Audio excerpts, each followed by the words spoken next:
Baik, bismillahirrahmanirrahim. Perkenalkan, nama saya Rahmadani. Saya angkatan 9 UKK KSR PMI Unit IAIN Batu Sangkar. Saya jurusan Pendidikan Guru Madrasah Ibtidaiyah atau sering disebut guru SD, Fakultas Tarbiyah dan Ilmu Keguruan. Baik, di sini saya akan menjelaskan tentang logistik. Baik, langsung saja kita ke materinya. Yang pertama,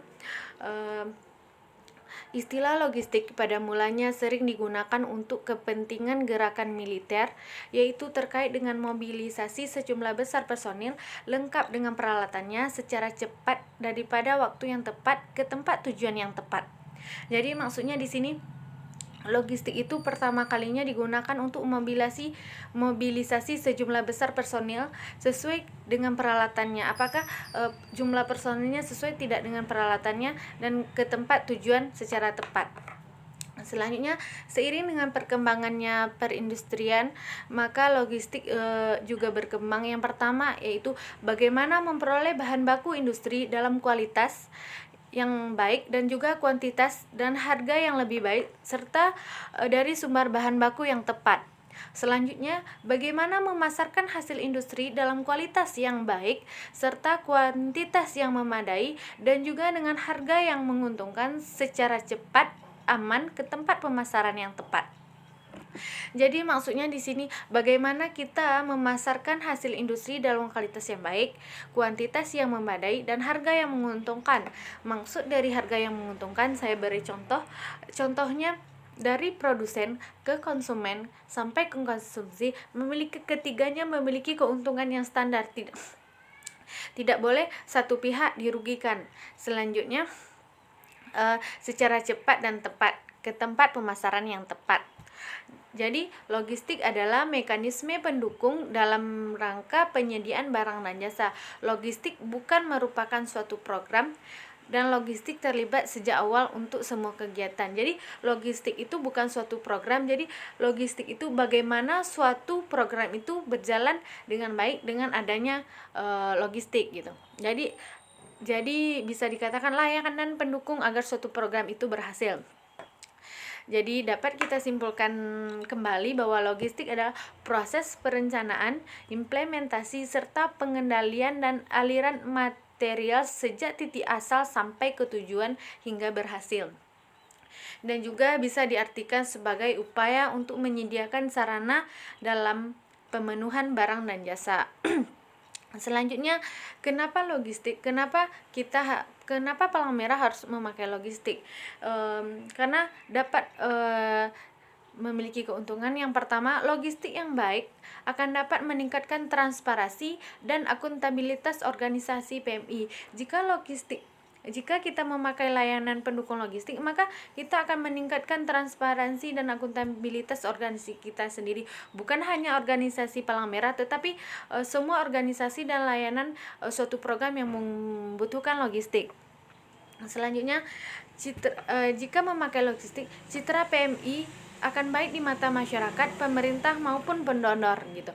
Jadi kita memakai logistik dengan tepat, maka kita akan memiliki citra atau pandang yang baik di mata masyarakat, pemerintah, dan donor.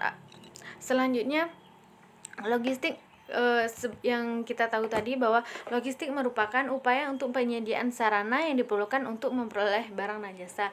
Jadi untuk memperoleh barang dan jasa itu ada 5 hal yang penting yang harus diperhatikan, yaitu dari tempat, waktu, jumlah, kualitas, dan harga. Jadi maksudnya tempat di sini adalah apakah sesuai tidak tempatnya gitu. Yang kedua, waktunya tepat atau tidak gitu. Dan jumlahnya sesuai tidak dengan yang telah ditentukan. Dengan kualitas, selanjutnya kualitasnya layak atau tidak untuk dipergunakan, dan harganya pantas atau tidak untuk diberikan, atau sesuai tidak dengan harganya dengan standar. Selanjutnya, 3 hal pokok yang perlu diperhatikan dalam rangka memenuhi penyediaan barang dan jasa. Yang pertama, standarisasi, yaitu pengaturan atau mekanisme kerja yang seragam, maksudnya seragam standar gitu, standar apa yang dilakukan tersebut.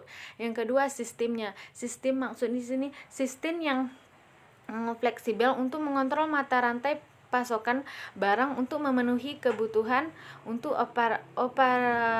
operasional di lapangan. Jadi sistemnya fleksibel, tidak untuk mengontrol apa yang terjadi gitu.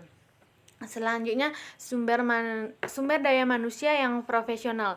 Logistik merupakan pekerjaan yang sangat kompleks, maksudnya dari A sampai Z itu memang diperhitungkan gitu, dan sehingga memerlukan ahli di bidang tersebut. Maka tidak sembarangan orang dalam pekerjaan logistik ini. Selanjutnya, fungsi penting yang berkaitan dengan logistik. Yang pertama, asesmen dan perencanaan. Maksudnya di sini adalah kita harus mempunyai jadwal atau schedule. Kita tahu dah apa yang harus kita kerjakan, apa yang harus kita lakukan. Yang kedua, penyediaan barang dan jasa itu mengatur secara prosedural proses pengadaan barang dan jasa sesuai tidak dengan standar yang berlaku. Selanjutnya, pengelolaan pergudangan, yaitu mengatur secara prosedural pergudangan mulai dari pengiriman hingga penyimpanan sampai pengiriman kembali gitu, sesuai tepat atau tidak gitu.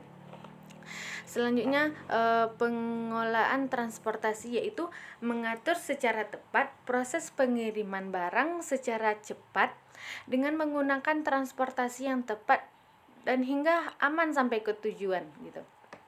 Selanjutnya, pelaporan, bagaimana kita akan memberikan informasi yang baik dan benar kepada stakeholder tentang kegiatan yang sedang berlangsung atau yang sudah terjadi gitu. Jadi kelima, hal ini sangat penting dalam berkaitan dalam logistik gitu. Selanjutnya, mata rantai logistik. Mata rantai logistik yaitu yang pertama adalah dari supplier. Dari supplier akan dikirimkan ke gudang sentral, dan dari gudang sentral akan dikirimkan kembali ke gudang regional. Jadi dari gudang regional tersebut akan direncanakan kemana akan didistribusikan barang tersebut gitu. Harus dicarinya data dulu dan lain-lain. Dari gudang regional tersebut, ketika sudah mendapatkan tempat pendistribusian bantuan, maka gudang regional akan memberikan ke gudang emergensi gitu. Jadi ketika barang yang sudah sampai ke gudang emergensi, maka akan dikirimkan barang tersebut ke tempat di mana gudang regional tersebut akan mengirimkan bantuan. Baik, mungkin hanya itu penyampaian materi dari saya. Maaf jika ada salah. Saya sudahi dengan doa keselamatan. Wabillahi taufiq wa hidayah. Assalamualaikum warahmatullahi wabarakatuh.